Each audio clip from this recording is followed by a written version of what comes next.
It began as a whisper, a faint, almost imperceptible murmur carried on the invisible currents of space-time.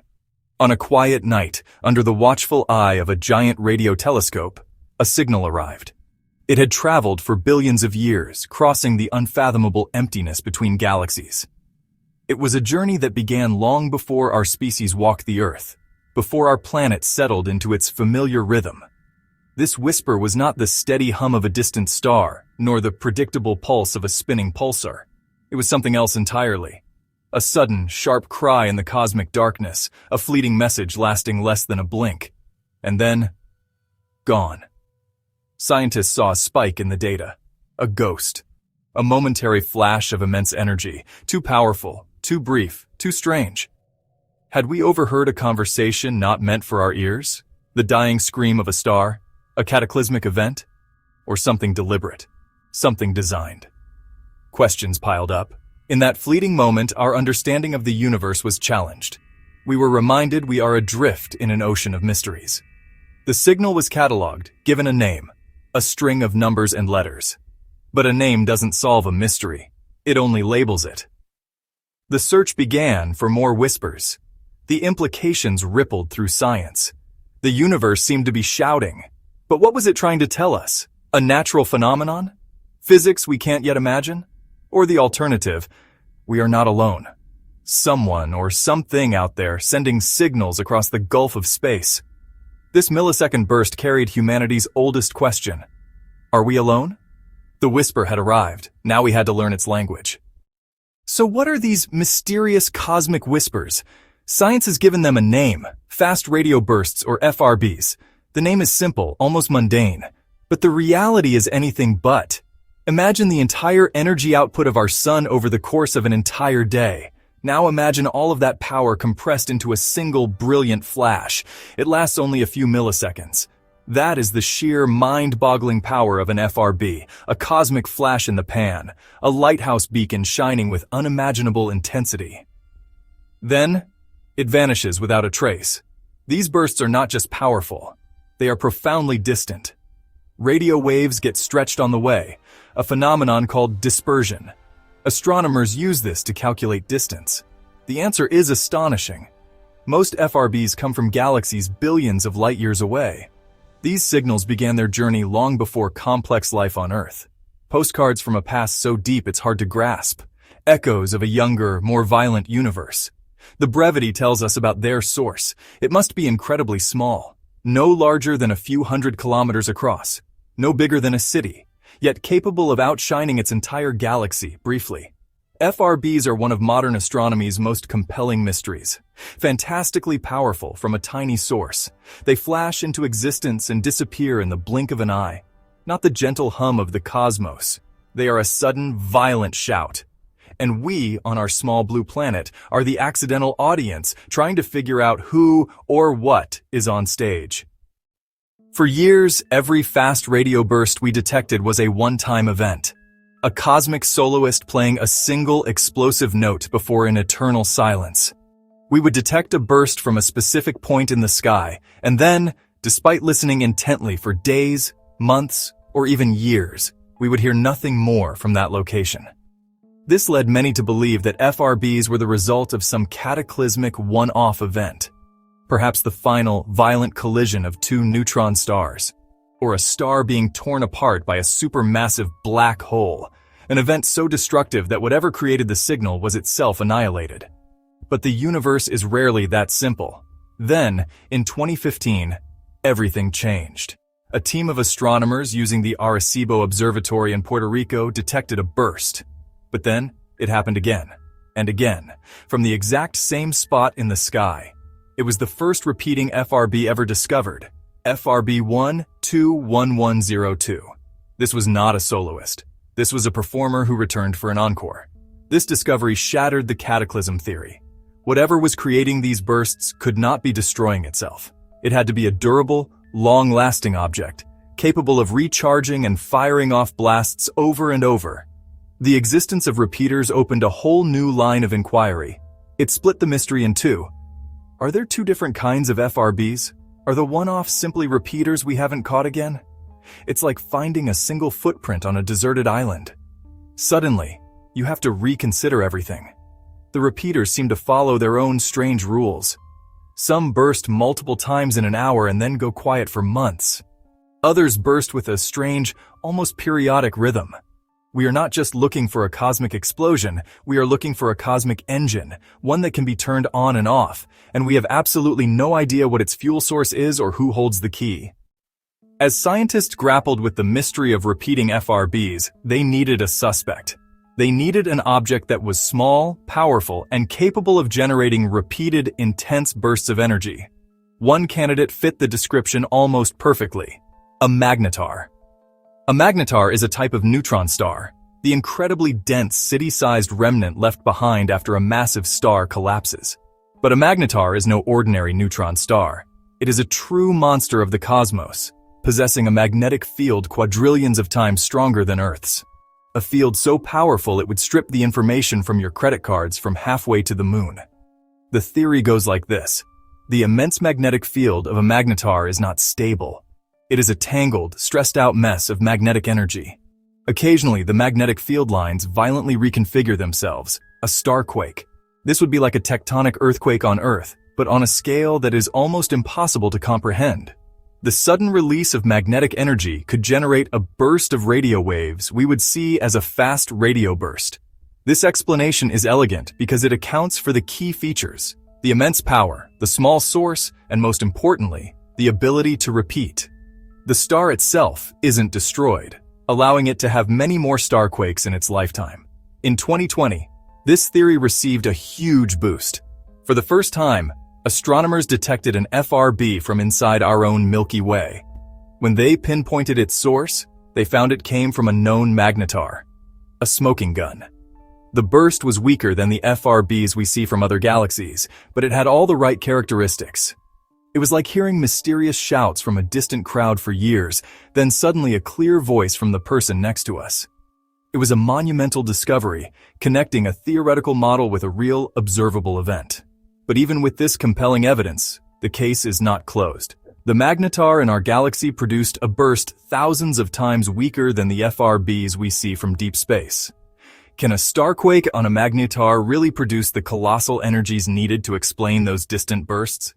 The Magnetar Theory is the leading contender, but it may only be one piece of a much larger cosmic puzzle. While magnetars are a compelling explanation for many FRBs, some scientists believe we need to think even bigger.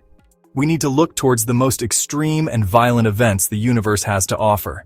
And honestly, there is nothing more extreme than the collision of black holes. Imagine two of these cosmic behemoths, each with the mass of millions of suns, locked in a gravitational death spiral. As they orbit each other, faster and faster, they warp the very fabric of space-time, sending out gravitational waves that ripple across the cosmos. In the final, terrifying moments before they merge, they could unleash a torrent of energy unlike anything else. The idea is that in the chaotic environment just before a merger, the intense gravitational and magnetic fields could interact in a way that generates a powerful, focused beam of radio waves. This cataclysmic event would be a one-off, perfectly explaining the FRBs that we see only once. The two black holes merge, a new, larger black hole is formed, and the show is over. It's a theory of incredible violence and finality. It connects the mystery of FRBs to another groundbreaking field of astronomy: the detection of gravitational waves.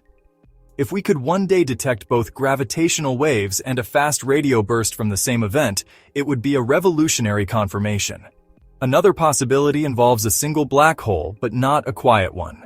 Consider a supermassive black hole at the center of a galaxy, actively feeding on surrounding gas, dust, and even entire stars.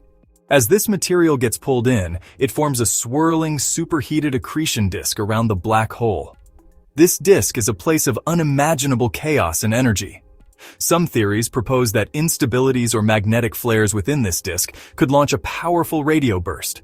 Alternatively, if a smaller object like a neutron star were to plunge into this accretion disk, the resulting interaction could be explosive enough to create an FRB.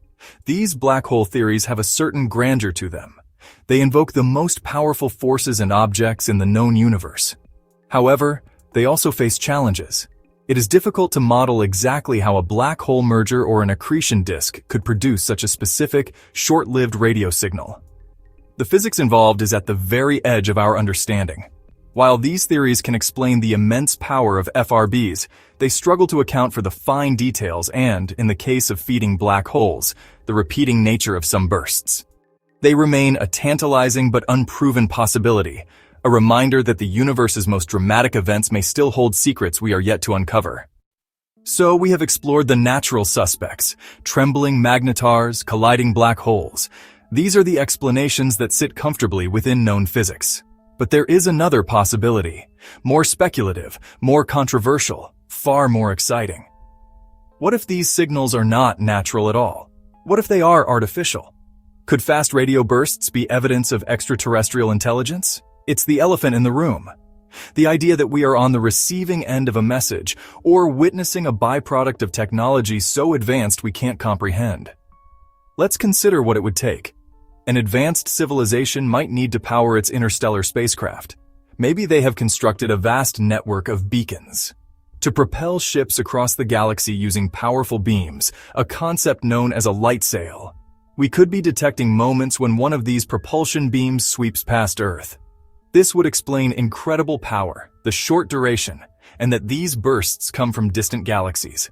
Repeating bursts, a busy shipping lane, one-offs, a single long-distance journey. It's a fantastical idea, but it fits many observed facts. This hypothesis, the alien beacon theory, meets excitement and scientific skepticism. Extraordinary claims require extraordinary evidence, and right now we have no direct evidence of artificiality. The signals, while powerful, appear to be bursts of noise. No obvious encoded information, no hello from the cosmos. Skeptics say exhaust natural explanations first. Claiming aliens before understanding magnetars is a leap of faith, not science. And yet, the idea persists. The signals are strange, unlike anything we've seen. Repeating bursts have a tantalizing quality. They hint at a persistent engine that keeps running. It could be natural, but we cannot definitively rule out artificial. For now, the alien hypothesis remains on the fringe. A wild card. But it reminds us what's at stake. The search for FRB origins isn't just astrophysics. It's part of the search for our place in the universe, and for who else might be out there with us. The search continues across the cosmic horizon, listening for any sign that we are not alone in this vast universe. Every great scientific story has a beginning, a moment of serendipity where curiosity meets chance. For fast radio bursts, that moment came in 2007. Duncan Lorimer sifting archival Parkes data. Parkes Radio Telescope, Australia. He wasn't looking for anything exotic. He had his student David Narkovich do the tedious work, sifting old data, hunting for pulsars, routine data analysis. Then they found something unpredictable, a single astoundingly bright radio burst, the Lorimer burst, named later, lasted less than 5 milliseconds. In that instant, one of the most powerful things in the sky. They were skeptical at first. The most likely explanation was local interference, a malfunctioning piece of equipment at the observatory, a passing airplane. They checked everything, ran diagnostics, compared with other data. The signal was real. Its frequency dispersion said it came from far beyond our galaxy. It had traveled for an estimated 3 billion years to reach them. The discovery sparked excitement and disbelief. For years it was a lone anomaly. Many thought it a one-time glitch, a fluke. It became a ghost story among astronomers. Had they seen a once-in-a-billion-years event? Or was the sky full of bursts and they'd been lucky? For 4 years, the Lorimer burst stood alone. Then in 2011, another burst appeared in Parkes data, and then another, and then another. Other observatories worldwide started finding them too. The floodgates opened. The sky was literally popping with bursts. The Lorimer burst wasn't a fluke. It was the first glimpse of a vast, previously unknown cosmic phenomenon. One chance discovery from a student's routine search opened a new field of astronomy.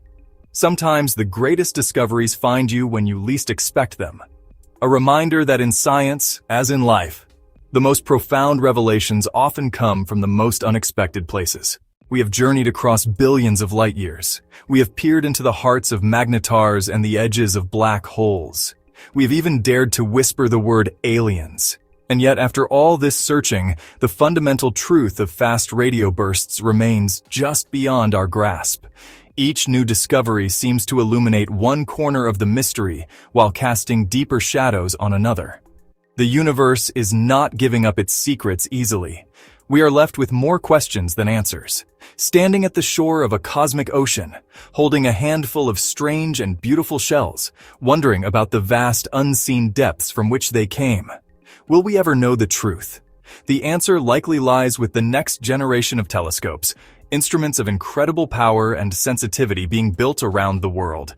These new eyes will detect thousands more FRBs, pinpointing their locations with unprecedented accuracy. Study the bursts themselves. Study the galaxies they come from. Study the environments they inhabit.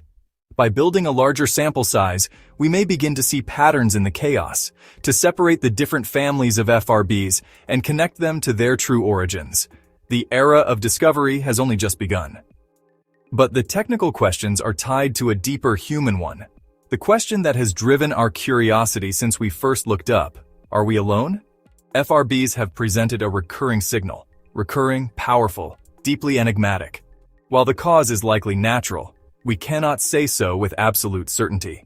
As long as that sliver of uncertainty remains, we must keep listening, keep searching, and keep an open mind. To find the origin of FRBs is to learn something profound about the universe. The search for answers is a journey, not a destination.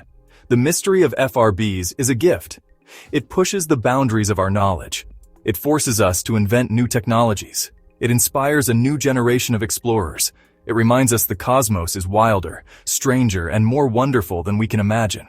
The whispers from across the void continue to arrive, each one a new puzzle piece. We may not have the full picture yet, but we are listening. In the grand, silent theater of the universe, that act of listening may be the most important thing we can do. The show is far from over.